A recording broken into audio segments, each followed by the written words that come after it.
Captain Jake Morrison stood at the observation deck of Station Cerberus 7, watching the stars through the thick glass. The station floated in the cold darkness beyond Pluto, far from Earth's warm light. For 30 years, Jake had lived in this hidden place, watching and waiting. He was not alone. Hundreds of other humans worked on secret stations like this one, scattered throughout the outer solar system. Jake pressed a button on his wrist device. "Linda, come to the observation deck. We have a problem." Dr. Linda Hayes arrived quickly. She was a small woman with gray hair and sharp eyes. Linda had spent her whole life studying alien languages and cultures. She knew more about the galaxies, different species than anyone else on Earth. "What did you find?" Linda asked, joining Jake at the window. "The hegemony is moving," Jake said. He pointed to a screen showing star charts.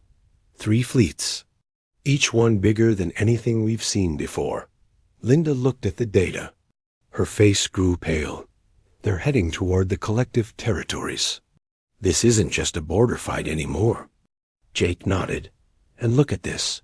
He showed her another screen. "The collective is sending their own fleets. They're planning to meet somewhere in the middle." "Where exactly in the middle?" Linda asked, though she already knew the answer. "Our solar system," Jake said quietly. "They think it's empty space, perfect for a big battle." Linda sat down heavily in a chair. For 300 years, humanity had kept this secret. They had discovered alien life in 2089 when Dr. Sarah Kim first detected strange signals from space. The government had made a choice then. Instead of announcing the discovery, they decided to hide. They built secret stations and watched the galaxy from the shadows. The aliens thought Earth was just another dead world. They had scanned it once, long ago, and found only primitive life. They never looked again. This mistake gave humanity time to grow strong without anyone knowing. Jake activated the communication system. "Alex, report to the observation deck immediately." Lieutenant Commander Alex Turner was the station's military expert. He was young, but very smart about warfare. Alex had studied every alien battle for the past 20 years. He knew how they fought and what weapons they used. "Sir," Alex said as he entered the room, "I've been tracking the fleet movements. The situation is worse than we thought." Alex pulled up a holographic display showing the galaxy. Red dots marked hegemony ships. Blue dots showed collective forces. Both groups were moving toward a yellow dot in the center, Earth's solar system. "The hegemony has 500 ships," Alex explained. "Heavy cruisers, destroyers, and their new dreadnoughts. The collective has fewer ships, but they're bigger. Each one carries 1 million warrior drones." "How long before they reach us?" Jake asked. 2 weeks, Alex said. "Maybe less if they use their faster engines." Linda shook her head. "We always knew this day might come, but I hoped we'd have more time." Jake remembered his training at the academy on Earth's moon. Back then, instructors had told him about humanity's great secret. For 3 centuries, humans had been building technology in hidden places. They had ships that could turn invisible. They had weapons that could destroy entire fleets. They had shields that could bend space itself, but they had never used any of it. The plan was always to stay hidden until humanity was ready to join the galaxy as equals. Now that time had come, whether they wanted it or not. "Maria," Jake called to his engineer. "Get up here now." Chief Engineer Maria Santos was the smartest person Jake had ever met. She could fix anything and build things that seemed impossible.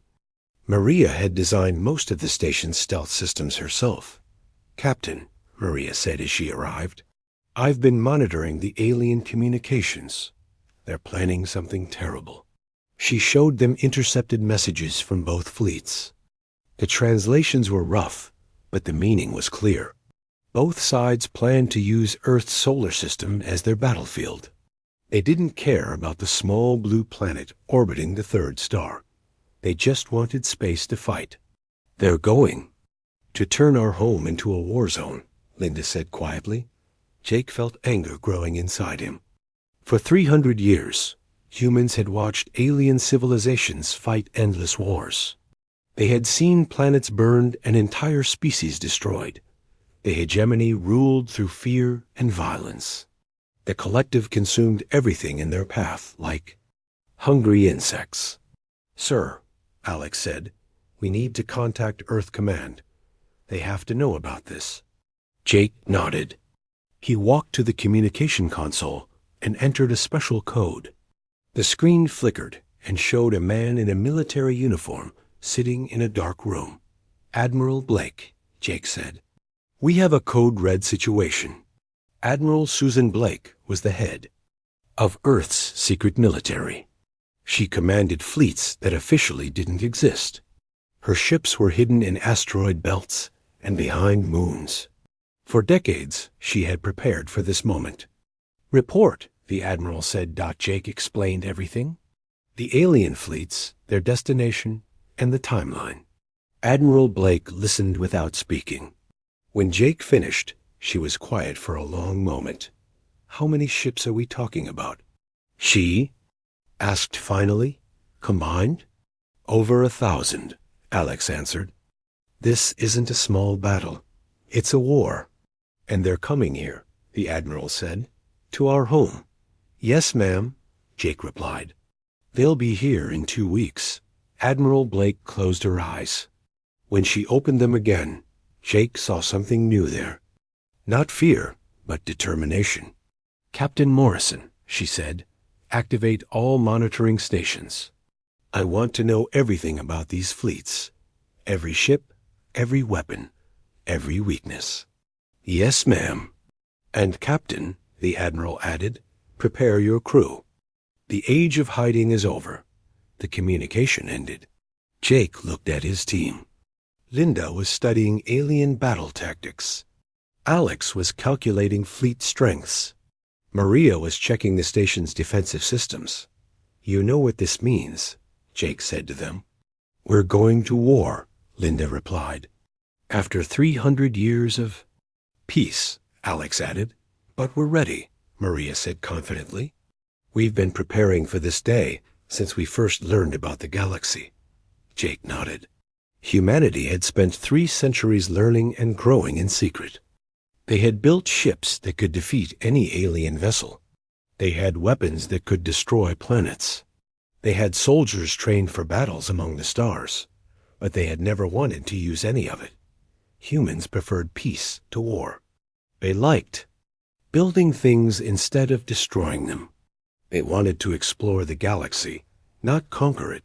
Now they had no choice. The fires of war were coming to Earth, and humanity would have to fight or die. Jake looked out at the stars one more time.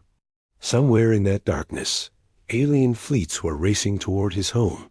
They thought they would find empty space for their rear battle.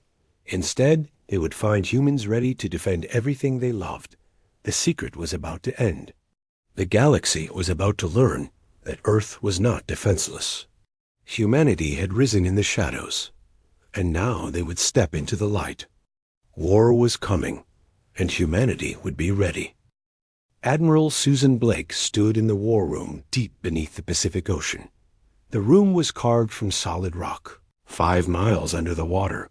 No satellite could see it. No alien scanner could find it. This was the heart of humanity's greatest secret, around. The table sat the most powerful people on Earth. President Robert Chun represented the civilian government. General Marcus Rodriguez commanded the hidden fleets. Dr. Andrew Kim ran the weapons research programs. Captain Elena Vasquez led the best pilots in human space. "The situation is clear," Admiral Blake began. 2 alien fleets are coming to our solar system. They plan to fight a war in our backyard. President Chun looked tired. He had been awake for 3 days straight, reading reports and making impossible decisions. "How many people know about this? Outside this room?" Maybe 50. The Admiral replied. The monitoring station crews, a few key officers, and the research teams. And the aliens still don't know we exist? They think Earth is empty, General Rodriguez said. They scanned us 300 years ago and found nothing interesting. They never looked again. Dr. Kim activated a holographic display. It showed Earth's solar system, but not as most people knew it. Hidden bases floated near Jupiter. Secret shipyards orbited Saturn. Weapon platforms waited in the asteroid belt. We've been busy, Dr. Kim said with a small smile. Very busy. The display zoomed in on different locations. Near Mars, a fleet of sleek black ships hung in space. They were invisible to most sensors, built with technology far beyond anything the aliens had. The Shadow Fleet, General Rodriguez explained. 300 ships. Each one can defeat 10 alien vessels. President Chun stared at the display. I knew we were building defenses, but this is what 3 centuries of secret preparation looks like, Admiral Blake said. We've had time to think, to plan, to build the perfect military. Captain. Elena Vasquez stood up. She was young, maybe 30, but her eyes held the confidence of someone who had never lost a battle. Sir, my pilots are ready. We've been training in simulators based on real alien combat data. How good are we? President Chun asked. Better than them, Elena replied simply. Much better. Dr. Kim changed the display to show new weapons. Strange devices that seemed to bend light around them. Missiles that could travel through different dimensions. Shields that could stop anything. We've made breakthroughs they can't imagine, Dr. Kim explained. While they fought endless wars, we focused on science. We learned to manipulate matter at the atomic level. We can create energy from nothing. We can move through space faster than light itself. But we've never used any of it, President Chun said quietly. No, sir, Admiral Blake agreed. The plan was always to stay hidden until we were ready to join the galaxy as equals. And now? Now the galaxy is coming to us, General Rodriguez said. Ready or not, the room fell silent. Everyone knew what this meant. For 300 years, humanity had lived in peace. They had built a perfect society while aliens fought brutal wars across the galaxy. Now that peace was ending, what are our options? President Chun asked. Admiral Blake activated another display. Option 1. We evacuate Earth and let them fight. Hide deeper in space until they're gone. And abandon our home? Captain Vasquez asked angrily. Option 2. We reveal ourselves and try to negotiate. Ask them to fight somewhere else. Will they listen? President Chun asked. Dr. Kim shook his head. Doubtful. The hegemony rules through violence. The collective only understands strength. They're not interested in talking. Option 3? President Chun already knew the answer. We fight, Admiral Blake said. We protect our home and show the galaxy that humanity is not defenseless. General Rodriguez leaned forward. We've been preparing for this day for 3 centuries. Our technology is superior. Our tactics are better. Our people are ready, but we're outnumbered, President Chun pointed out. Numbers don't matter in space combat, Captain Vasquez said. Quality beats quantity every time. Admiral Blake nodded. One of our ships can destroy 10 of theirs. We have 300 ships. They have 1,000. The math works in our favor. Dr. Kim brought up combat simulations. The screens showed battles between human and alien forces. In every scenario, the humans won decisively. These are based on real data, Dr. Kim explained. We've studied their weapons, their tactics, their weaknesses. We know exactly how to beat them. President Chun watched the simulations. Human ships moved like dancers, avoiding enemy fire while striking with deadly precision. Alien vessels exploded in brilliant flashes of light. What about casualties? He asked. Minimal on our side, Admiral Blake replied. Our ships are better. Protected. Our weapons are more accurate.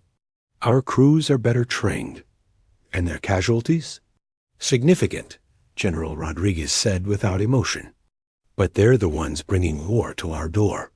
Captain Vasquez stood up again. Sir, with respect, we can't let them turn our home into a battlefield. Earth is not empty space for them to fight over. She's right, Dr. Kim added. If we don't stop them here, they'll keep coming. Eventually, they'll discover our cities, our people. President Chun looked around the table. These people had dedicated their lives to protecting humanity. They had built fleets and weapons in secret. They had trained for battles they hoped would never come. If we do this, he said slowly, there's no going back. The galaxy will know about us. Maybe that's not a bad thing, Admiral Blake suggested. We've been hiding for 3 centuries. Maybe it's time to step into the light. As conquerors? As protectors, General Rodriguez corrected. We're not starting this war. We're ending it. The president stood up and walked to a window. Through the thick glass, he could see the ocean floor. Fish swam past, unaware of the momentous decision being made beneath them.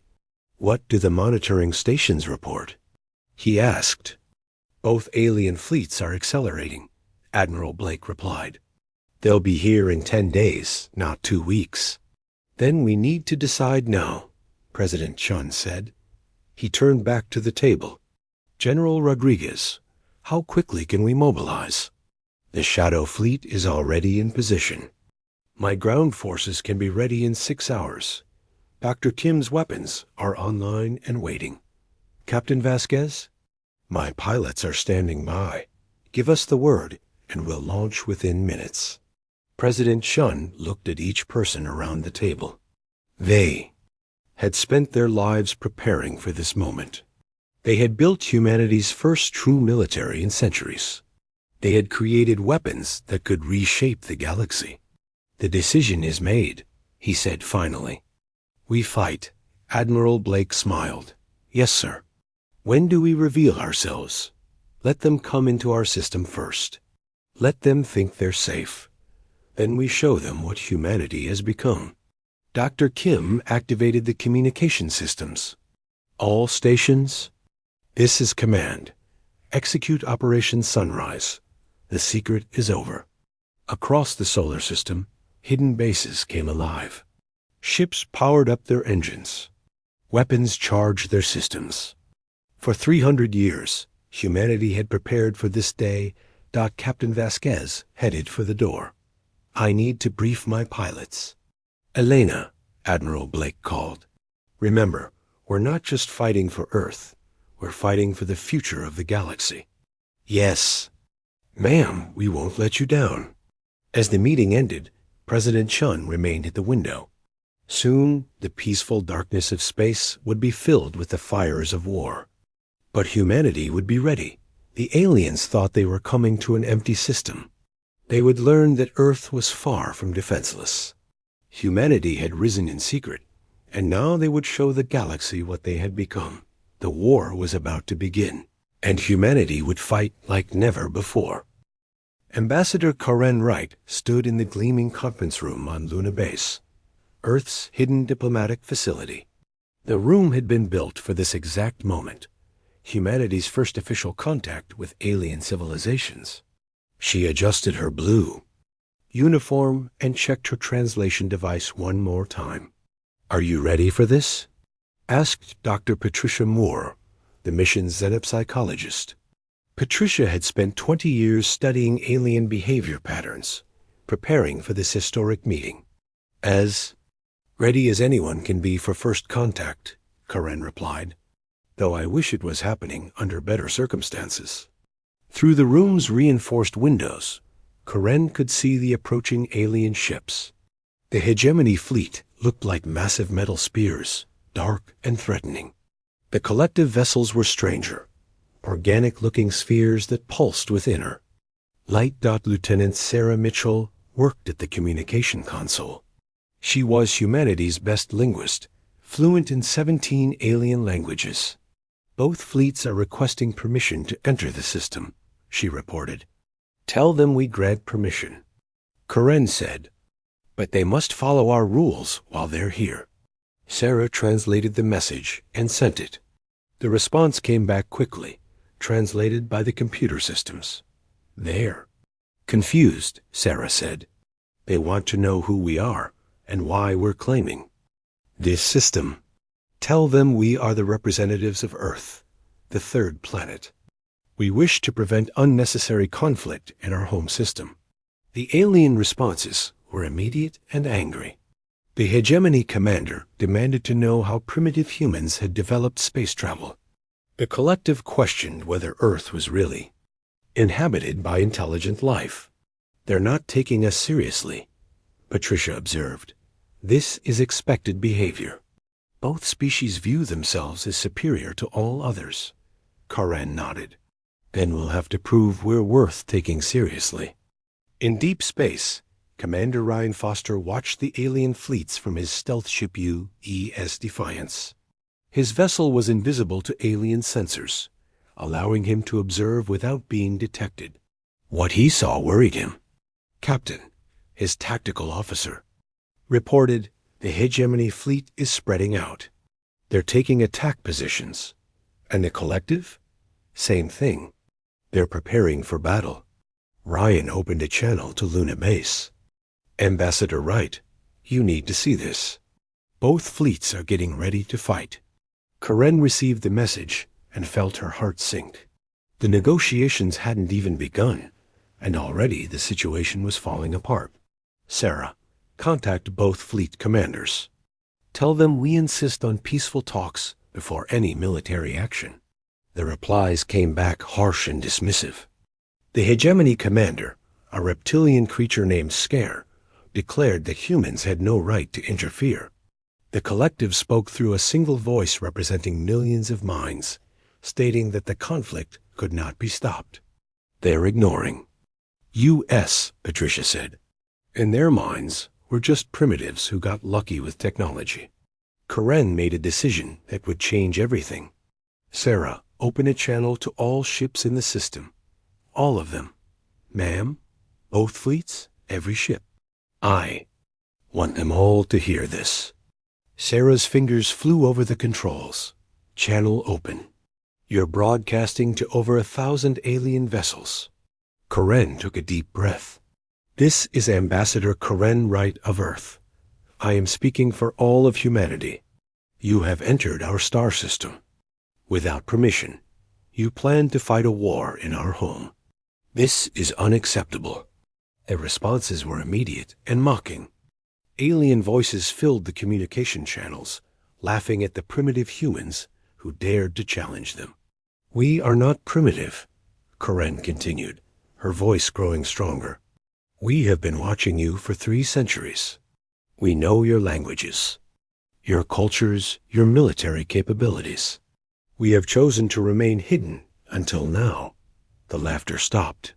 Suddenly, the alien voices became uncertain, confused. You claim to be advanced? Commander Scar's voice hissed through the speakers. Prove it. Karen smiled. Commander Foster, you have permission to reveal yourself. In space, the U.E.S. Defiance dropped its stealth field. The sleek black ship appeared suddenly on every alien sensor, directly between the 2 fleets. It was smaller than most alien vessels, but there was something menacing about its smooth design. This is Commander Ryan Foster of the Terran Defense Force. Ryan's voice echoed through space. We are ordering both fleets to stand down immediately. The response was predictable.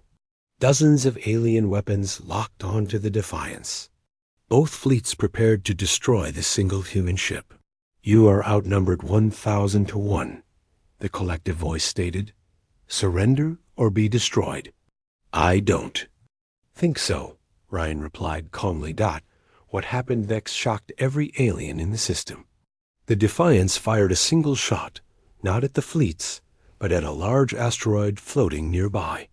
The weapon struck the rock and completely disintegrated it, leaving only empty space where a mountain-sized asteroid had been.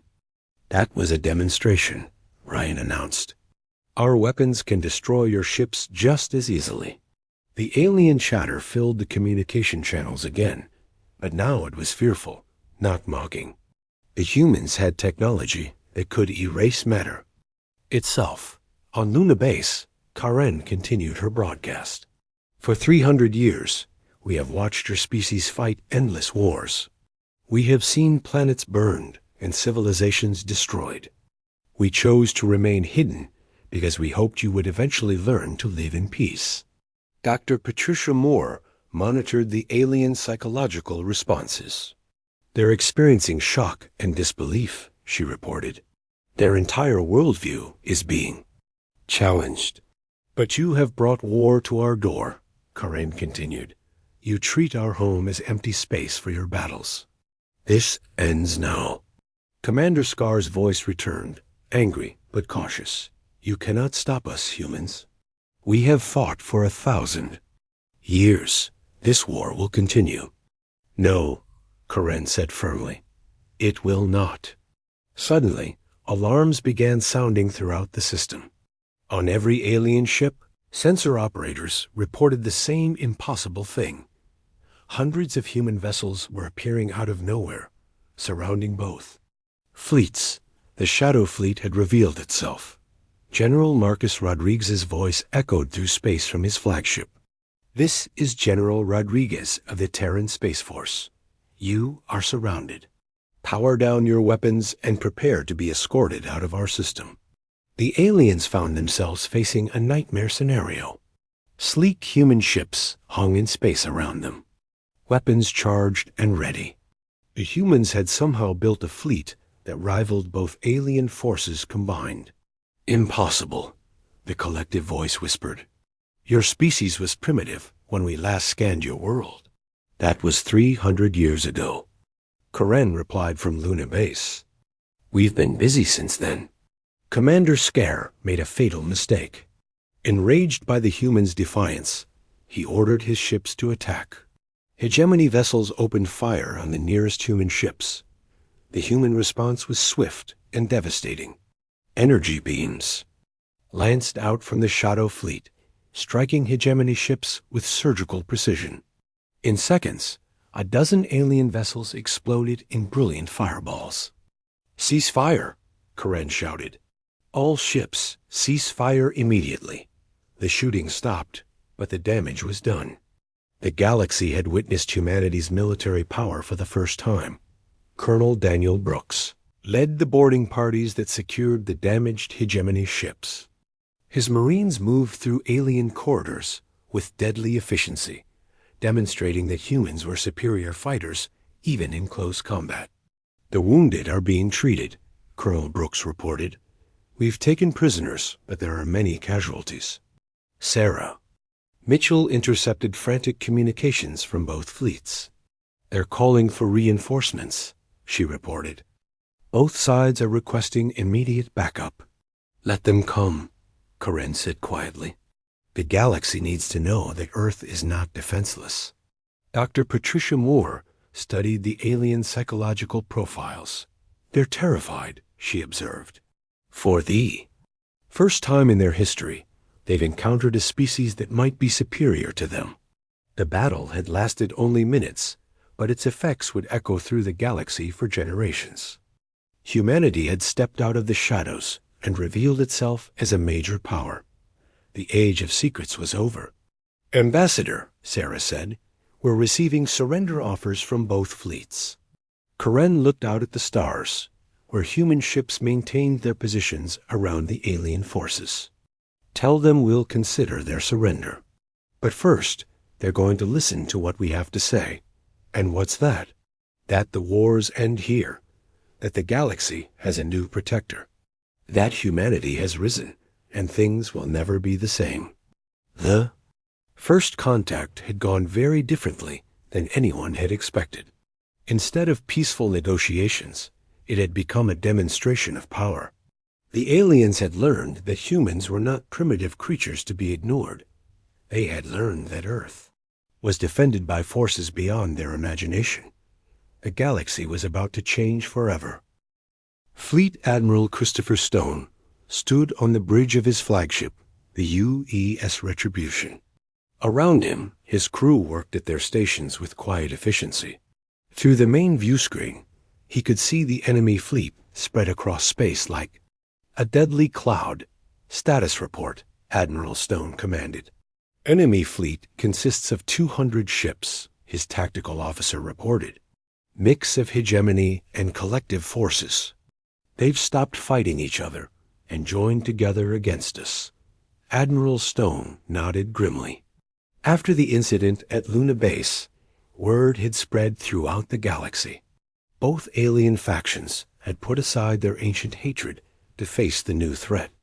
From Earth, they had gathered their strongest fleets for one massive assault. Our forces? 50 ships of the Shadow Fleet, Captain Benjamin Taylor reported from the helm. We're outnumbered 4-1. Good odds, Admiral Stone said with a slight smile. Almost fair. The battle was taking place in the Proxima system. 3 light years from Earth. The aliens had tried to strike at humanity's home world, but human forces had intercepted them here. This would be the first major fleet battle between humans and aliens. On the planet below, Major Lisa Park led her enhanced soldiers to the alien research facility. The collective had been conducting experiments on captured humans, trying to understand Earth's new technology. Lisa's mission was to rescue the prisoners and shut down the facility. Move fast and stay quiet, Lisa whispered to her team. Intelligence says there are 50 humans being held here. The enhanced soldiers moved like ghosts through the alien corridors. Their armor made them stronger and faster than normal humans. Their weapons could punch through alien shields. They were the perfect soldiers for this war. Behind them, Sergeant Tony Williams set explosive charges on the facility's main power core. Tony was a specialist in behind-enemy lines operations. He had spent the last months sneaking through collective territory, gathering intelligence and sabotaging their supply lines. Charges set, Tony reported. This place will be space dust in 10 minutes. Back in space, the battle began. A combined alien fleet opened fire with everything they had. Thousands of energy beams and missiles streaked toward the human ships. The darkness of space lit up like a deadly fireworks display. Shields up, Admiral Stone ordered. Return fire. The human response was precise and devastating. Each shot from the Shadow Fleet found its target. Alien ships exploded in brilliant flashes of light. But there were so many of them that even perfect accuracy wasn't enough. We're taking heavy fire, Captain Taylor reported. Shields at 60%. Dr. Green, activate the quantum computers. Admiral Stone commanded Dr. Rachel Green was the fleet's tactical genius.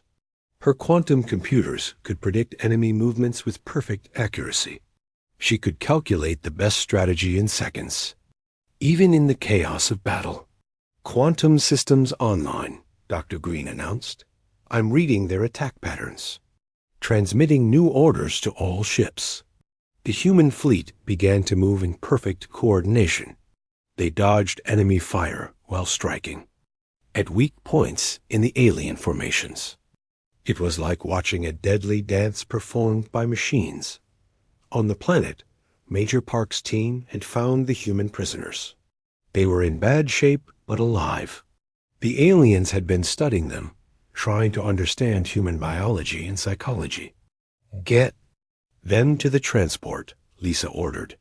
We're leaving in 5 minutes. As her soldiers helped the rescued prisoners, Lisa studied the alien research data. What she saw made her angry. The collective had been torturing humans to learn about their technology. They had dissected captured soldiers to understand human enhancement procedures. This ends now, Lisa said quietly. She activated her communicator. Admiral Stone, this is Major Park. The aliens have been conducting human experiments. They know more about our technology than we thought. In space, Admiral Stone received the message with grim satisfaction. Understood, Major. We'll make sure they can't use that information.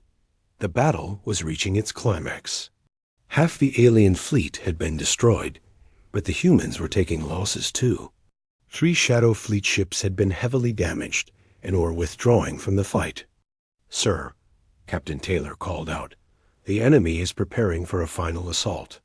They're concentrating all remaining ships for one massive attack. Admiral Stone watched the tactical display. The aliens were desperate now, throwing everything they had at the human fleet. It was a risky strategy, but it might work. Dr. Green, I need options, he said. They're gambling everything on overwhelming our defenses, Dr. Green replied. But their formation will be vulnerable to a concentrated counterattack. Then that's what we'll give them, Admiral Stone decided. All ships prepare for final engagement. The 2 fleets rushed toward each other at incredible speed. The aliens fired everything they had, filling space with deadly energy. The humans waited until the last moment, then unleashed their most powerful weapons. The collision was spectacular. Ships exploded on both sides as the fleets passed through each other. For a moment, it seemed like both forces would be destroyed. Then the smoke cleared, and the result was obvious. The alien fleet was gone, reduced to scattered wreckage. The human ships remained, battered but victorious. Target destroyed, Captain Taylor reported. Enemy fleet eliminated. Admiral Stone allowed himself a moment of satisfaction. Signal the other battle groups. The Proxima system is secure. This was just one battle in a war that now spans 17 star systems. Human forces were fighting on multiple fronts, facing enemies that outnumbered them hundreds to 1. But they were winning. Captain Stephen Walsh commanded the UES Defender at the Battle of Rigel. His ship was small compared to the alien dreadnoughts, but it was faster and more heavily armed. Stephen had learned to use humanity's technological advantages to defeat larger forces. Come about to bearing 270, Stephen ordered. Target their command ship. The Defender danced between the alien vessels, too fast for their weapons to track. Stephen's crew worked with perfect precision, firing at weak points in the enemy formation. One by one, the alien ships fell silent. On the ground, human soldiers were proving just as effective. They moved faster than alien troops, hit harder, and never seemed to tire. The enhanced soldiers could fight for days without rest. Powered by technology the aliens couldn't understand. Sergeant Tony Williams had infiltrated the main collective command center on Vega Prime. He moved through the facility like a ghost, gathering intelligence and planting explosives. The aliens never knew he was there until it was too late. Detonation in 30 seconds, Tony whispered into his communicator. Command center going down. The explosion that followed crippled the collective's ability to coordinate their forces. Without central command, their fleets became confused and disorganized. Human forces pressed their advantage, winning victory after victory. But the war was taking its toll on humanity too. Every battle cost lives, even with superior technology. The enhanced soldiers were brave, but they weren't invincible. Some didn't come home. Major Lisa Park stood in the military cemetery on Mars, looking at the graves of her fallen soldiers. These men and women had given their lives to protect Earth and all of humanity. Their sacrifice would not be forgotten. They died as heroes, Admiral Stone said, joining her at the memorial. The galaxy is safer because of what they did. I know, Lisa replied, but I wish it didn't have to be this way. So do I, but sometimes war chooses us, not the other way around. The conflict was reaching its end. The combined alien fleets had been shattered across dozens of star systems. Their home worlds were under siege by human forces. The galaxy's two greatest military powers were facing complete defeat. Dr. Rachel Green analyzed the strategic situation. From her command center on Earth, her quantum computers had calculated the probability of alien victory at less than 1%. The war was effectively over. Both factions are requesting peace talks, she reported to Admiral Stone. They're ready to surrender. After everything they've done? After the experiments, the torture, the attempted genocide? They're beaten, Dr. Green said simply. They know it, and we know it. The question is what we do next. Admiral Stone looked out at the stars, where human ships maintained their positions around defeated alien worlds. Humanity had won its first galactic war, but victory came with responsibilities. Prepare for the next phase, he said finally. We're not just conquerors. Now we're protectors. The galaxy needs to learn that there's a new power in charge. The fires of war had spread across the galaxy, but humanity had proven stronger than both ancient factions combined. Earth's secret was fully revealed now. The humans were no longer hiding in the shadows. They had become the galaxy's new masters, and the universe would never be the same. Chancellor Nancy Davis stood at the podium in the Great Assembly Hall on New Geneva Station. The massive space station orbited Earth, serving as the headquarters for the new Galactic Council. Before her sat representatives from 47 different species, all waiting to hear humanity's vision for the future. The wars are over, Nancy announced. Today, we begin building a new galaxy based on peace, cooperation, and mutual respect. The assembled aliens listened quietly. Many still couldn't believe how quickly everything had changed. 6 months ago, the hegemony and collective had been the galaxy's greatest powers. Now they sat defeated, waiting to learn their fate from the humans they had underestimated. Former hegemony commander Scare shifted uncomfortably in his seat. The proud reptilian warrior had been stripped of his rank and weapons. He was here as a prisoner, but the humans treated him with surprising dignity. The collective spoke through their new representative, a single voice that had replaced their previous hive mind leadership. What are your terms for our surrender? The voice asked. Nancy smiled. There are no surrender terms. We're not here to punish you. We're here to build something better. Grand Admiral Kevin Scott entered the hall, his uniform bearing the symbols of the new Terran Space Force. Behind him walked officers from dozens of different species, all wearing the same unified insignia. The sight shocked many of the assembled representatives. As you can see, Nancy continued, we believe in cooperation, not domination. Former enemies are now working together as equals in our combined fleet. Captain Helen Carter, formerly of the collective military, stepped forward. She had been one of the first alien officers to join the human forces after the war's end. I have served with human crews for 3 months, she announced. They treat us as partners, not servants. Former hegemony General Torak nodded in agreement. The humans could have destroyed our worlds. Instead, they're helping us rebuild them. Nancy activated a holographic display showing the current state of the galaxy. Green zones marked areas under the new Galactic Council's protection. Yellow zones showed regions still recovering from the war. Red zones indicated unexplored or dangerous areas. Our goal is simple, Nancy explained. Every world, every species, every individual deserves the chance to live in peace and prosperity.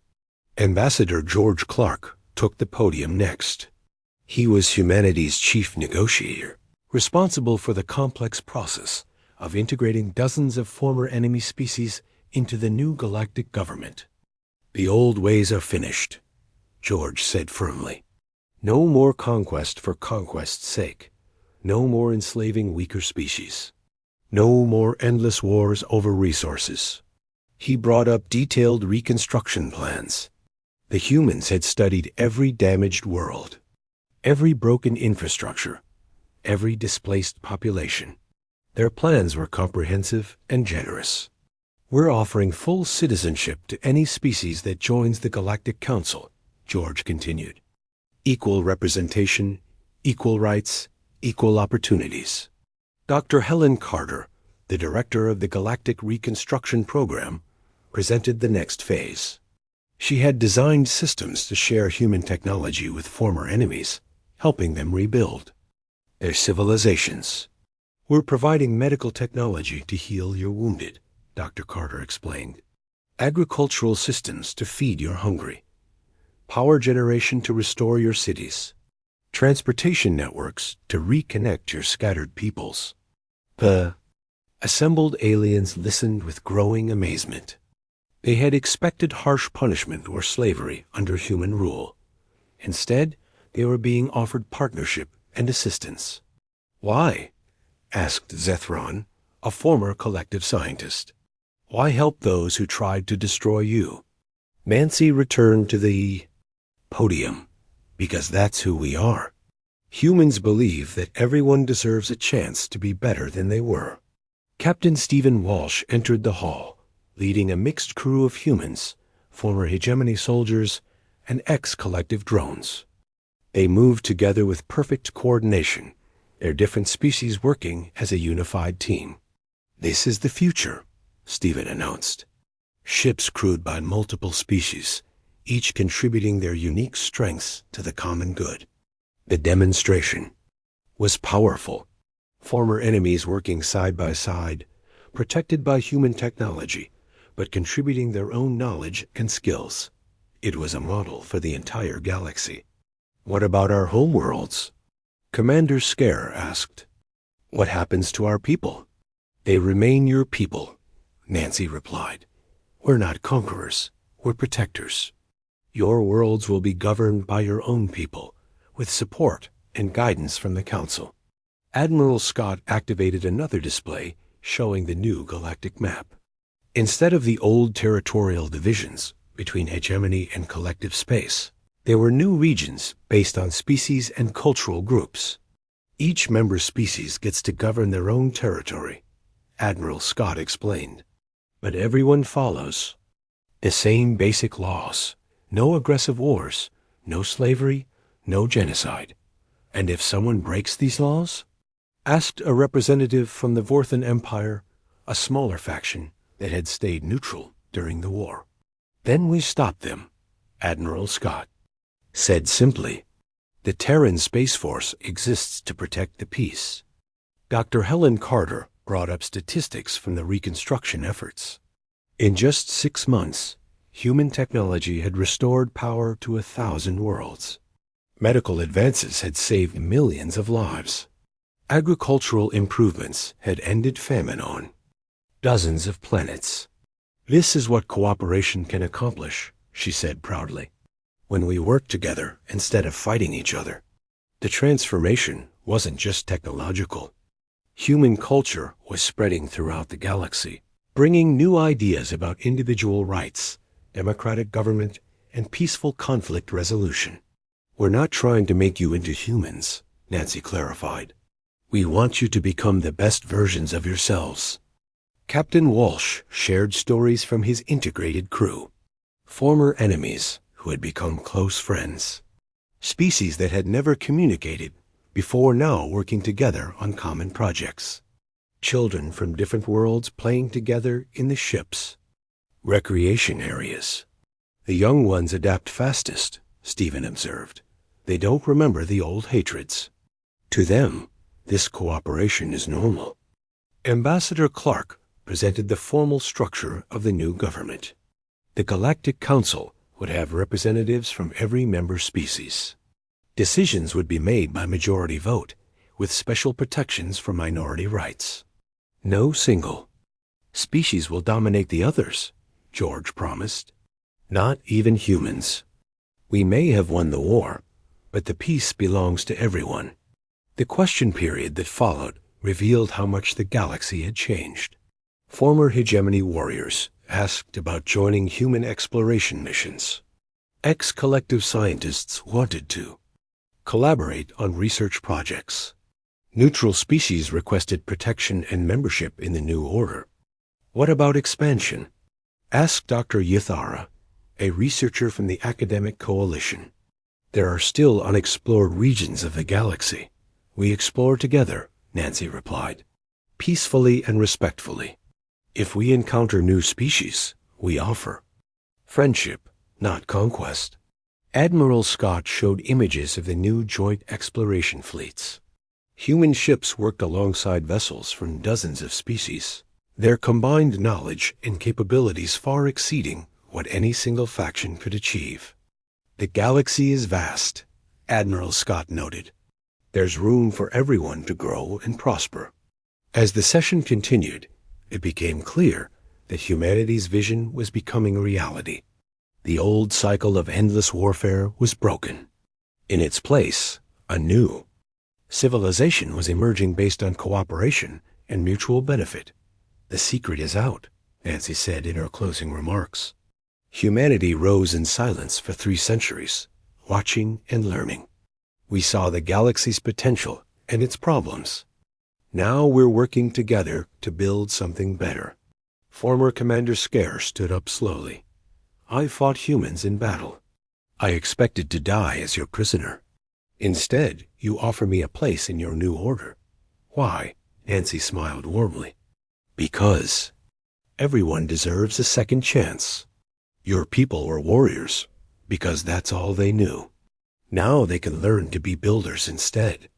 The collective representative spoke last. Our species consumed others because we thought it made us stronger. You've shown us that cooperation makes everyone stronger. That's the lesson, Nancy agreed. Together, we can achieve anything. As the assembly ended, delegates from across the galaxy began planning their return home. They carried with them blueprints for the new civilization, technologies to rebuild their worlds, and hope for a better future.